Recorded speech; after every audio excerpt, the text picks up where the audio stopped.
Thank you for coming. My name is Jim Miller. I'm the Dean of Admission at Brown, and I've been there for about 11 years. I'm also a Brown graduate.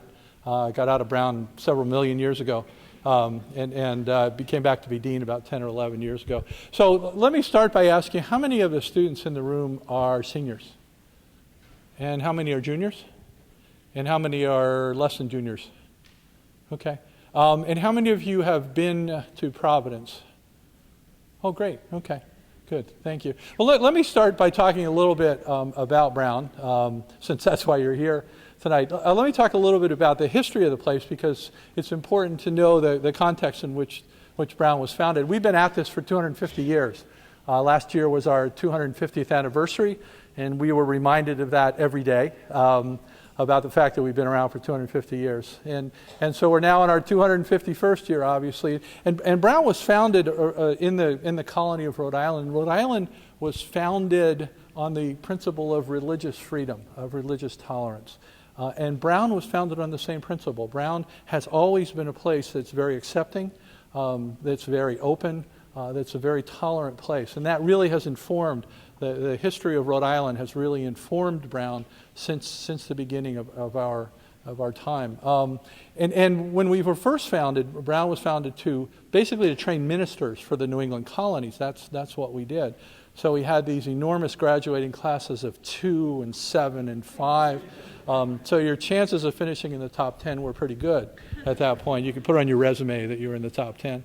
And over the years, the college evolved, and it got bigger and expanded nationally and internationally. And eventually, it's morphed, if you will, into sort of a classic liberal arts college.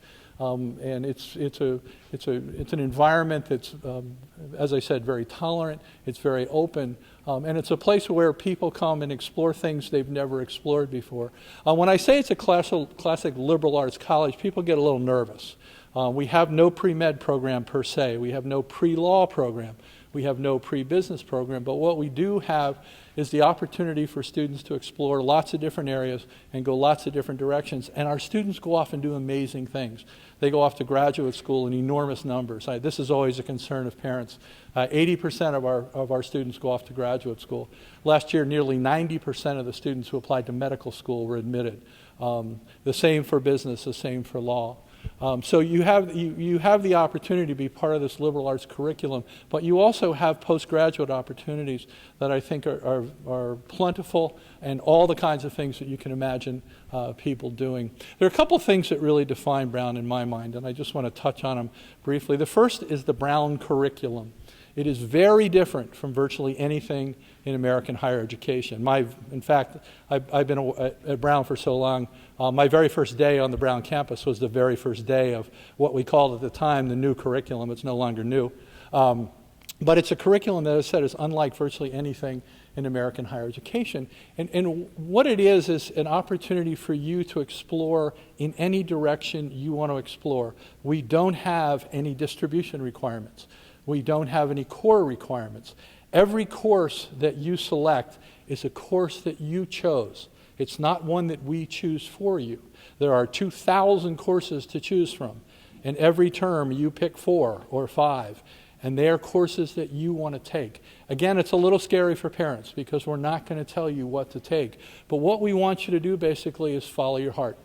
We want you to go and try things you've never tried before and go in directions you've never gone and take ownership of your academic experience.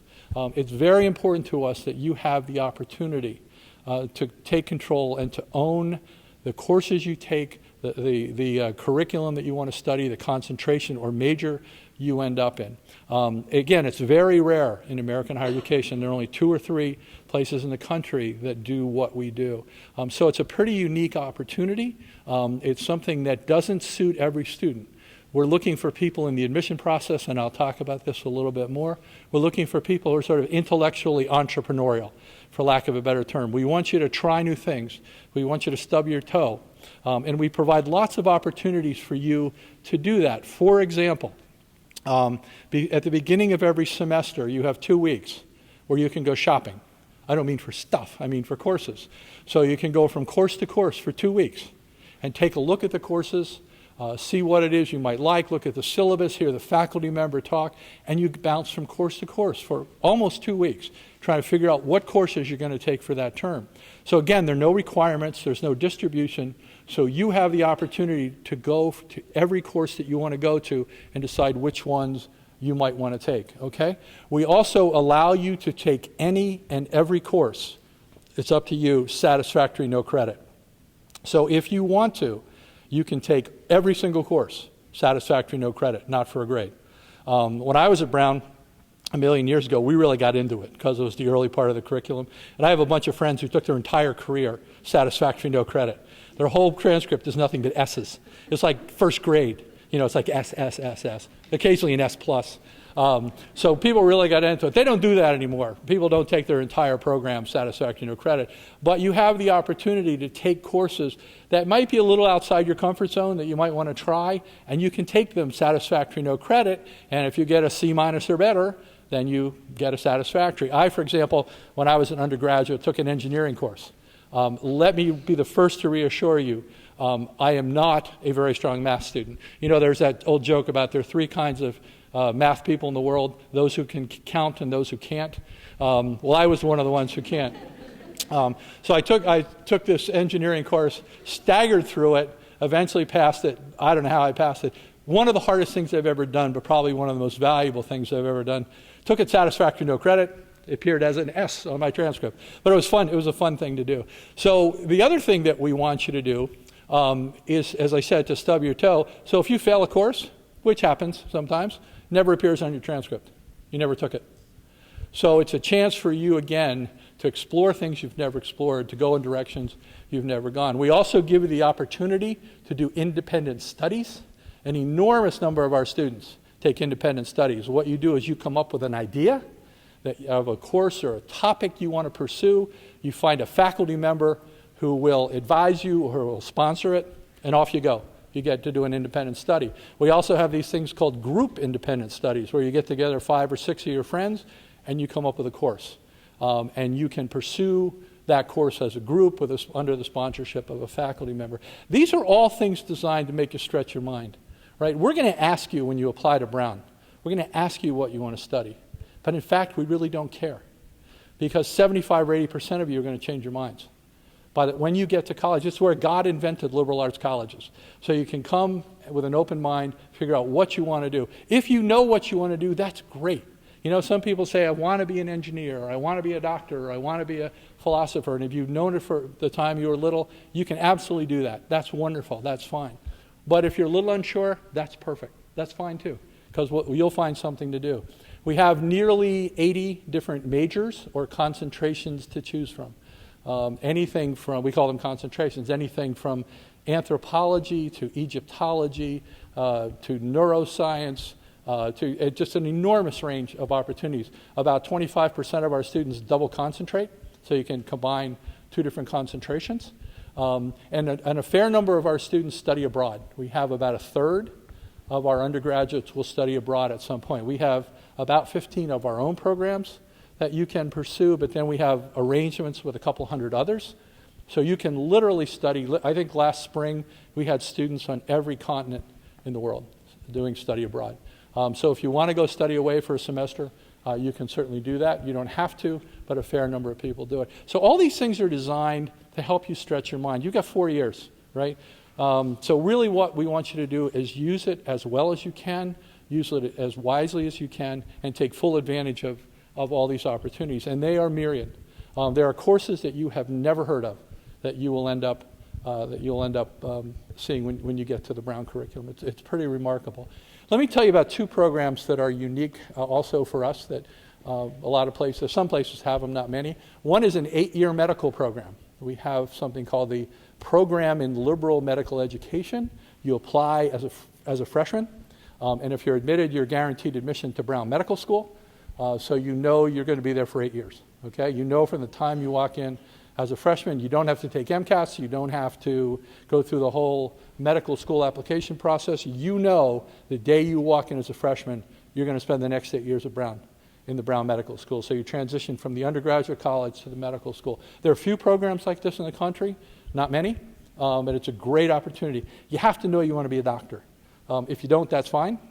And you don't have to be in that 8-year medical program in order to be a doctor. An enormous number of Brown students come in, go through Brown, go off to medical school elsewhere and do perfectly well. Thank you very much. So it is a program to look at if you're interested. Not a lot of them in the country. It's very competitive. We had 2,500 applications last year, and we enrolled 70 students. So the competition is pretty intense. But again, great program. Another thing to think about, or a program that we have that's been around about 5 years, if you've been to Providence, you probably know that right up against Brown is a place called the Rhode Island School of Design, which is one of the great art institutes in America. It's a phenomenal art school. And literally, we're across the street from the Rhode Island School of Design. We have a 5-year dual degree program. So you can go about half of your career to Brown and about half of your career to the Rhode Island School of Design. And you can study whatever you want at Brown. You can study whatever you want at the Rhode Island School of Design. And then your senior year, you put together a project that combines your two concentrations, one at Brown and one at RISD. Again, it's a really interesting program, and we get some fascinating students. If you're kind of left brain, right brain, it's a great thing to think about. And we take about 15 students a year into that program. And you're there for 5 years. And when you come out, you end up with a dual degree from both places. The application process is pretty simple. You apply to Brown, you apply to RISD. If you get through those two processes, then we mush together a committee and look at the people who made it through both committees and select people for the Brown RISD program. Fascinating program. You get to do people do amazing things. We had a student last year who did neuroscience at Brown and textiles at RISD. Textile design, and put together this fascinating project, which I can't even begin to describe, about the combined neuroscience and textiles. It was really cool. So anyway, you get to do some great things. So academically, I worked in a bunch of different places, undergraduate institutions, and I'm not just saying this because I'm in sales. I do think that this is one of the most amazing undergraduate opportunities you can find for the right student. For the student, as I said, who's intellectually entrepreneurial, who wants to go in different directions, who wants to take ownership of your education. We give you a lot of responsibility. We give you lots of opportunity, but we also give you a lot of help. It's not easy to walk through a 2,000 course catalog and pick 4. So we just don't throw the catalog at you and say, pick 4. Every student who comes into Brown has a whole series of advisors.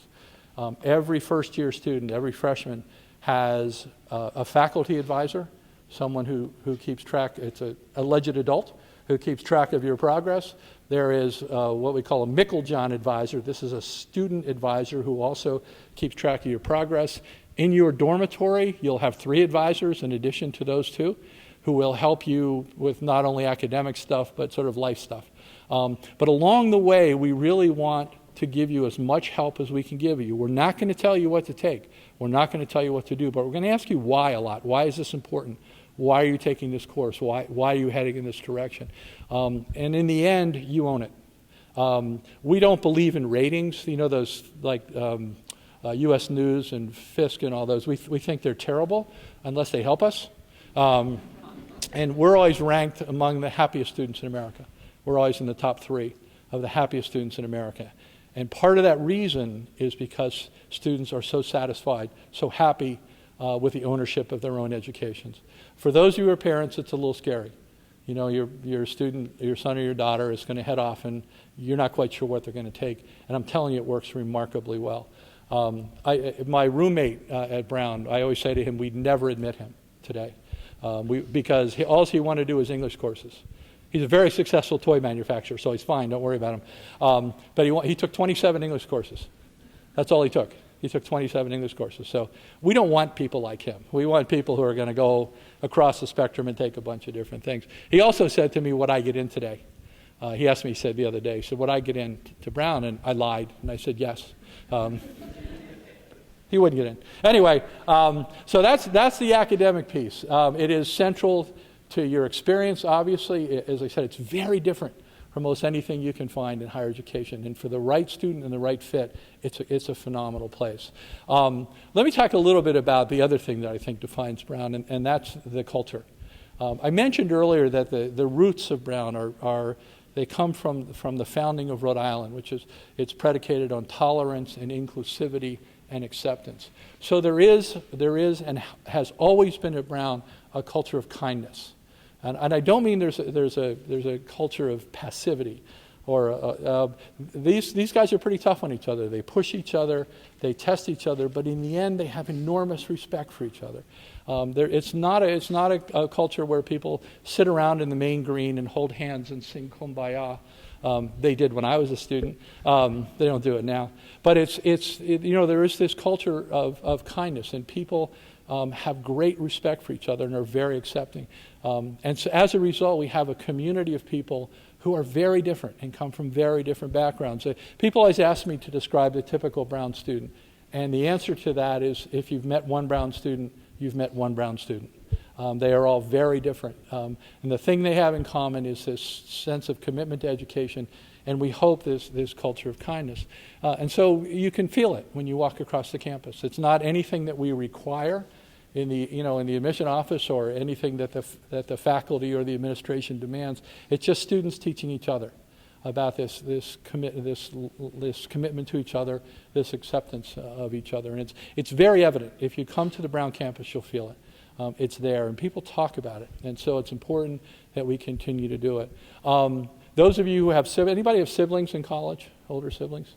Yeah, so they'll probably tell you that the rhythm of college is very different from the rhythm of secondary school. When you're in secondary school, you're scheduled from the time you get up in the morning till the time you go to bed at night, right? You know, bang, bang, bang, what you're going to do all the time. Your life, it's my generation's fault, but you guys are very scheduled all the way along. When you get to college, you're in class about 2 or 3 hours a day, right?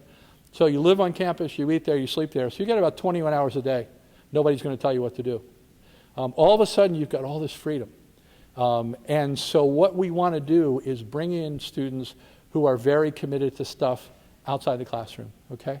We want to bring in people who, it doesn't matter what you do, right? It doesn't matter what you do with your time as long as you do it with some sense of purpose and some sense of joy, that it's important to you.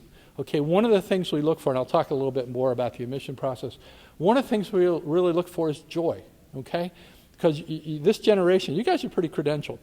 You're pretty heavily credentialed. You've done an awful lot of stuff. You've taken an awful lot of courses. You've been a lot of places. But sometimes the adults in your life take the joy out of it, right? So what we're really looking for is joy. Again, it doesn't matter what you do. You can write for the newspaper. You can play a sport. You can play an instrument. You can act. You can volunteer, you can have a job. It doesn't matter as long as you have fun doing it and it's important to you and you do it with some enthusiasm. When you get to college, you're probably going to change, right? When you get there, you're going to find something else to do. And all these places, and Brown is no exception, it's just chock-a-block full of extracurricular opportunities. I said you have 21 hours a day.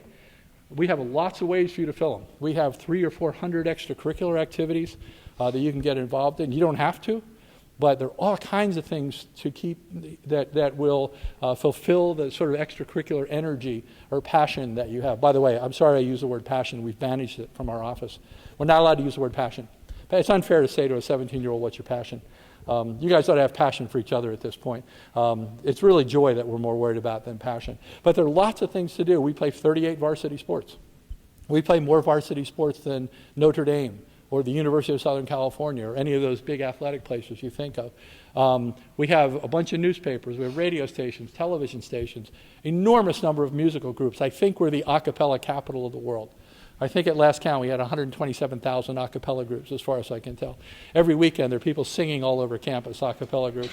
My daughter went to college, not to Brown, and she was an a cappella singer, so I've been to 3 million a cappella concerts. But there are all kinds of a cappella. Anyway, if you want to sing, you can sing. If you want to dance, you can dance. If you want to write for the paper, you can do all this stuff. We give you the time, we give you the opportunity, and we want to bring in people who will do that. So always at any of these places, you have a chance to engage your non-academic side, and it's very important. So for a lot of people, it leads to their careers.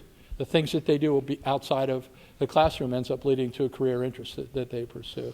So it's important for us as we're thinking about people is not only that you can handle the curriculum and will use it well, but you'll also bring energy to Brown, and you'll bring that sense of community and that sense of joy to whatever it is you're doing. We guarantee housing. We believe very much in the residential community, okay? So we guarantee housing for all 4 years. You must live on campus for 3. We expect you to do that. And about 50% of our seniors will live on campus for all 4 years. We have a very small fraternity sorority system. About 10% of our students are in fraternities and sororities.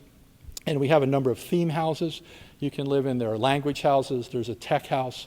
There are all kinds of theme opportunities if you want to live with people who have similar interests. In your first year, your freshman year, we put students in groups of about 40 to 60. And you all live together in dormitories.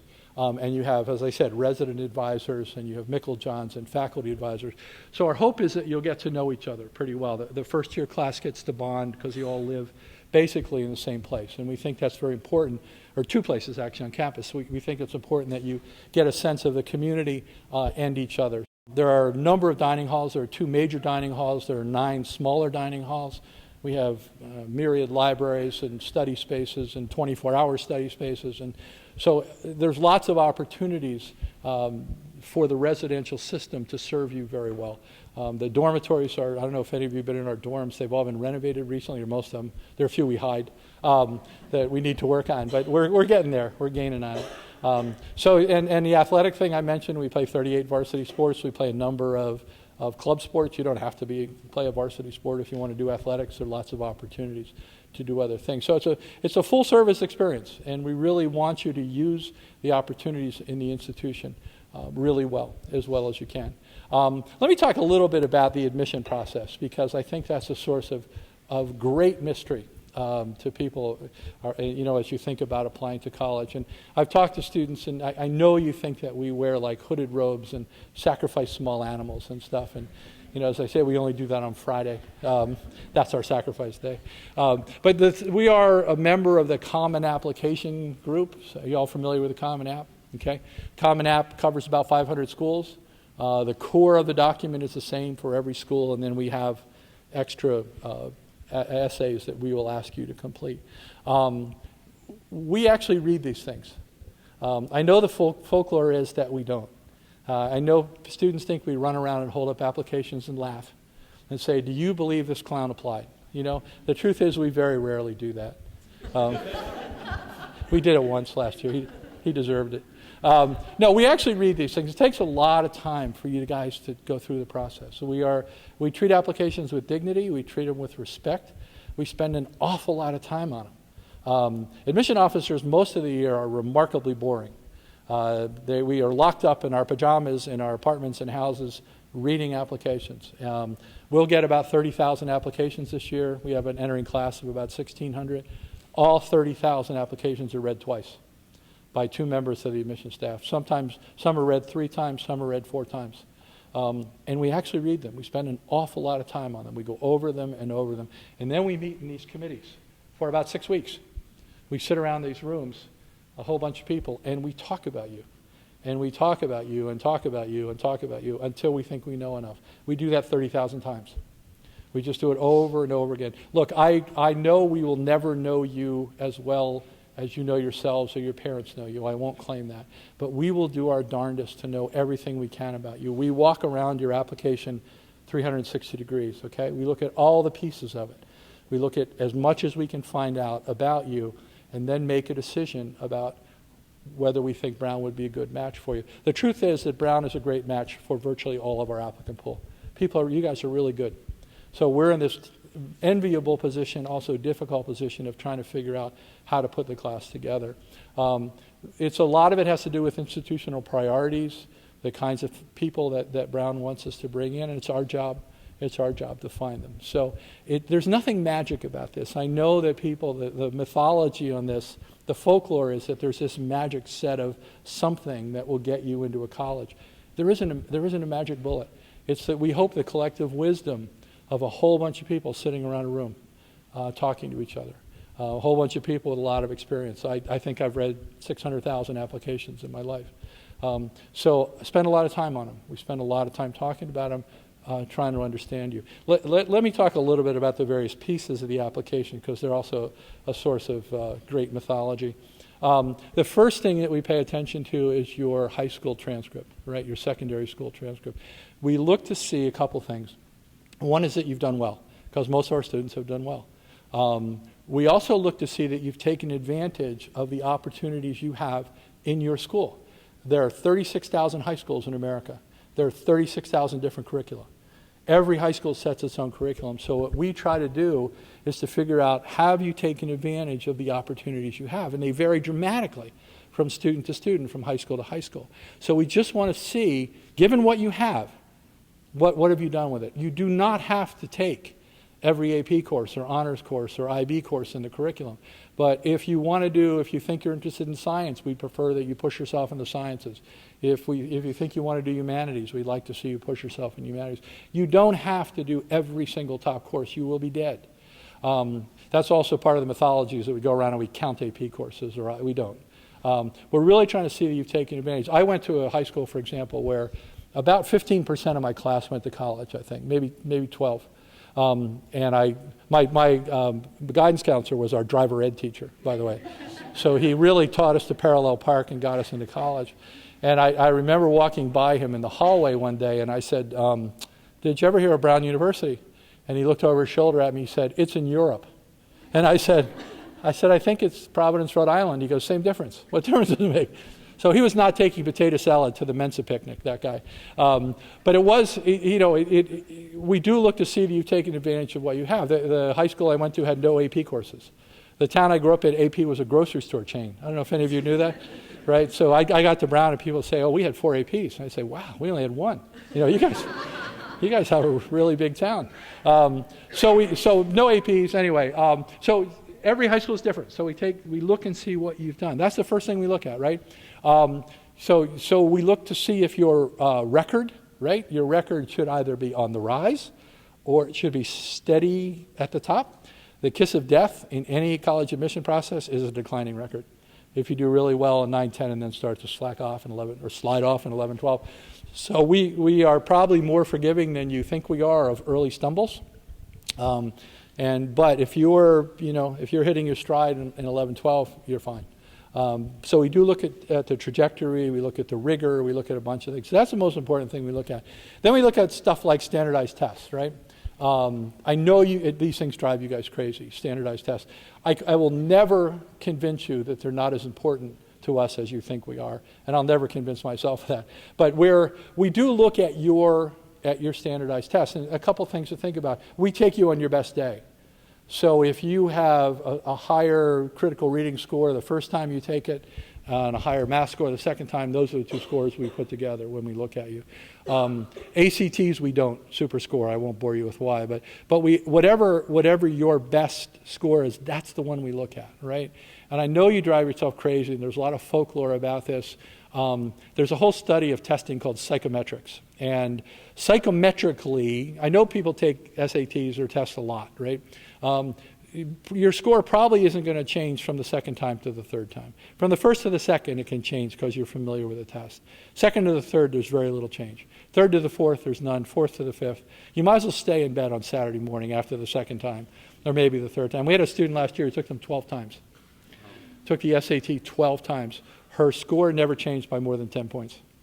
So we were thinking of all the Saturday mornings she got up, and she went and sat there and took the test over and over and again. Look, don't bother. It is what it is. Once you take them, find out what they are, and move on with your life, all right? Don't define yourself by your Saturday morning, because we won't. Be judicious about this. There's a lot of folklore. Really, you can take them 3 times if you're really a glutton for punishment, but after that, don't do it. You're just wasting time, okay? So we look at that.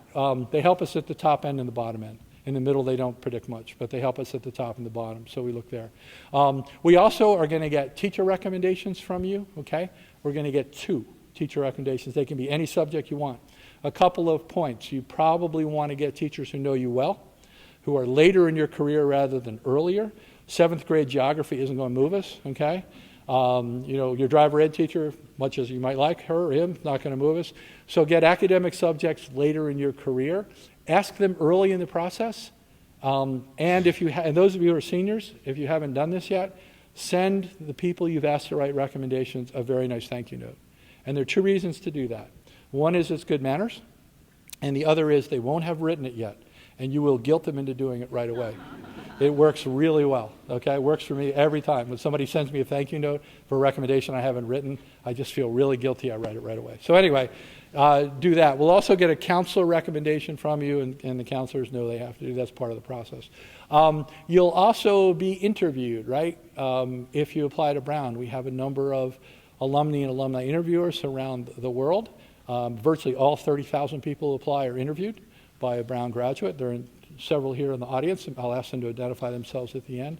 And their job is to have a conversation with you about Brown. It is not an inquisition, right? They're not there to make you uncomfortable. They're there to find out about you, and we hope really to tell you a little bit about their experience at Brown and why it was important to them.